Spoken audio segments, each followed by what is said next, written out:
Já imaginou o que acontece quando o poder dos céus encontra a fragilidade da terra?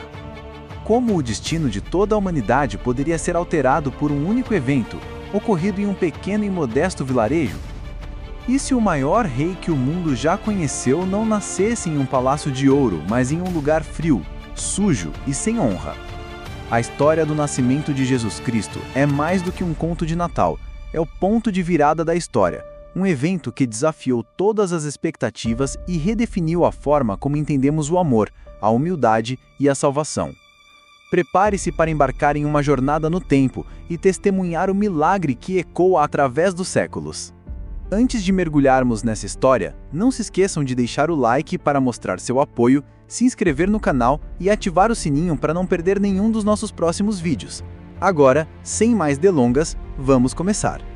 O nascimento de Jesus não foi um evento isolado, mas o ápice de séculos de profecias e o cumprimento de uma promessa divina. O povo de Israel vivia sob o domínio opressor do Império Romano. Eles ansiavam por um Messias, um líder político e militar que os libertaria e restauraria a glória de seu reino. Mas o plano de Deus era infinitamente mais grandioso. A salvação que ele oferecia não era de um jugo romano, mas do pecado e da morte. A profecia de Isaías 7,14 já havia anunciado: a virgem conceberá e dará à luz um filho, e o chamará Emanuel, que significa Deus conosco. Séculos depois, essa promessa se cumpriu de maneira sobrenatural. A história começa com uma jovem virgem de Nazaré, chamada Maria, prometida em casamento a um carpinteiro chamado José. De repente, um anjo chamado Gabriel aparece a ela com uma saudação que a deixou perplexa. Alegra-te, agraciada, o Senhor está contigo. A mensagem do anjo foi ainda mais surpreendente. Maria conceberia um filho pelo poder do Espírito Santo, e ele seria o Filho do Altíssimo, cujo reino não teria fim. Maria, em sua humildade e fé, respondeu com uma das frases mais belas da Bíblia: aqui está a serva do Senhor, que se cumpra em mim a tua palavra.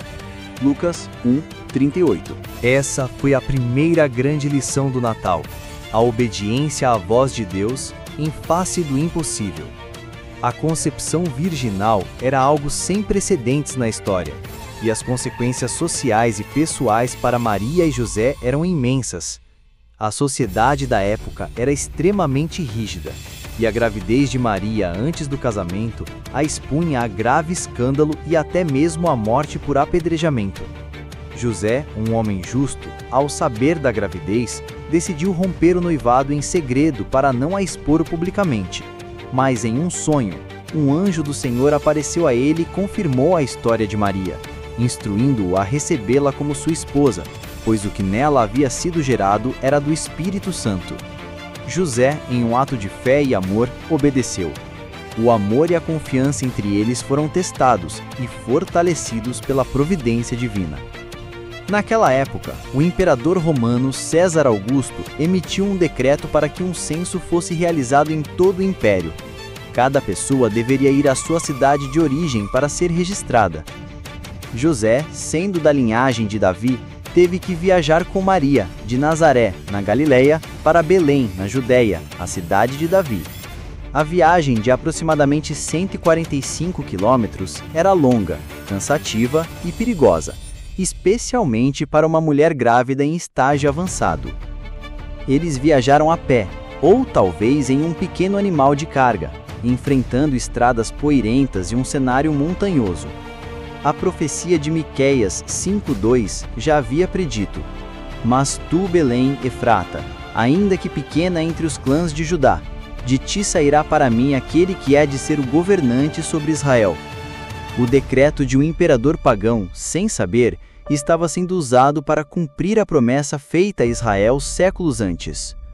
A providência de Deus se manifesta nas pequenas coisas: um decreto imperial, uma viagem desgastante, a falta de hospedagem.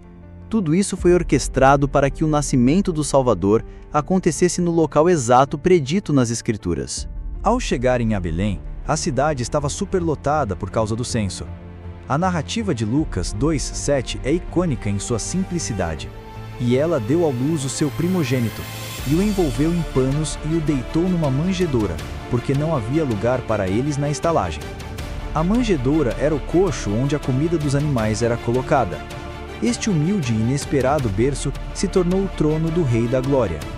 A manjedoura é um dos símbolos mais poderosos do cristianismo. Ela representa a humildade radical de Deus. O Criador do universo, que sustenta todas as coisas, nasceu em um lugar sujo e com cheiro de animais. Ele escolheu a fragilidade e a simplicidade em vez do poder e da opulência. Essa decisão foi uma afronta à lógica humana e aos padrões do mundo. Os reis da terra nascem em berços de ouro, enquanto o Rei dos Reis nasceu na miséria. Jesus se esvaziou de sua glória para se tornar um de nós, como Paulo descreve em Filipenses 2:7, tomando a forma de servo. Enquanto o mundo dormia, a notícia do nascimento de Jesus foi revelada não aos reis ou aos sacerdotes, mas a um grupo de pastores, considerados os marginalizados da sociedade judaica. Eles estavam nos campos, vigiando seus rebanhos à noite, quando um anjo do Senhor apareceu a eles. A glória do Senhor os envolveu com luz, e o anjo lhes trouxe boas novas de grande alegria, que será para todo o povo. Hoje, na cidade de Davi, vos nasceu o Salvador, que é Cristo, o Senhor. Lucas 2:10-11. De repente, uma multidão do exército celestial apareceu, louvando a Deus. Glória a Deus nas alturas, e paz na terra aos homens a quem Ele quer bem. Os pastores, movidos pela fé e pela curiosidade, correram para Belém e encontraram o bebê na manjedoura exatamente como o anjo havia dito. Eles foram os primeiros a adorar o Messias, um lembrete de que o Evangelho é para os humildes de coração, para os que estão nas margens da sociedade. Ao mesmo tempo, em terras distantes, um grupo de magos, sábios ou reis do Oriente, observava os céus. Eles eram astrônomos ou astrólogos que, através dos seus estudos, reconheceram um sinal profético, o surgimento de uma estrela que anunciava o nascimento do Rei dos Judeus. Eles iniciaram uma longa e perigosa jornada seguindo a estrela até Jerusalém. A chegada deles em Jerusalém causou um grande alvoroço. O rei Herodes, paranoico e temeroso de um rival, ficou perturbado e convocou os magos para saberem mais sobre a estrela. Os sacerdotes e mestres da lei informaram a Herodes que o Messias nasceria em Belém, conforme a profecia. Herodes os enviou para Belém com a intenção de matar o recém-nascido. A estrela os guiou até a casa onde Jesus estava com Maria e José. Os magos, ao verem o menino, se prostraram em adoração e lhe deram presentes valiosos: ouro, simbolizando a realeza, incenso, para a divindade de Cristo, e mirra, que era uma especiaria para aparentar sua morte futura. A adoração dos magos demonstra que a mensagem de salvação não é apenas para o povo de Israel, mas para todas as nações da terra. O nascimento de Jesus não é um evento meramente histórico, mas uma fonte inesgotável de ensinamentos práticos e espirituais para nossas vidas. A humildade da glória. A maior lição é a humildade de Deus. Jesus, o Filho de Deus, deixou o conforto e a glória do céu para nascer em uma manjedoura. Essa humildade nos chama a reavaliar nossos próprios valores. O que a sociedade valoriza?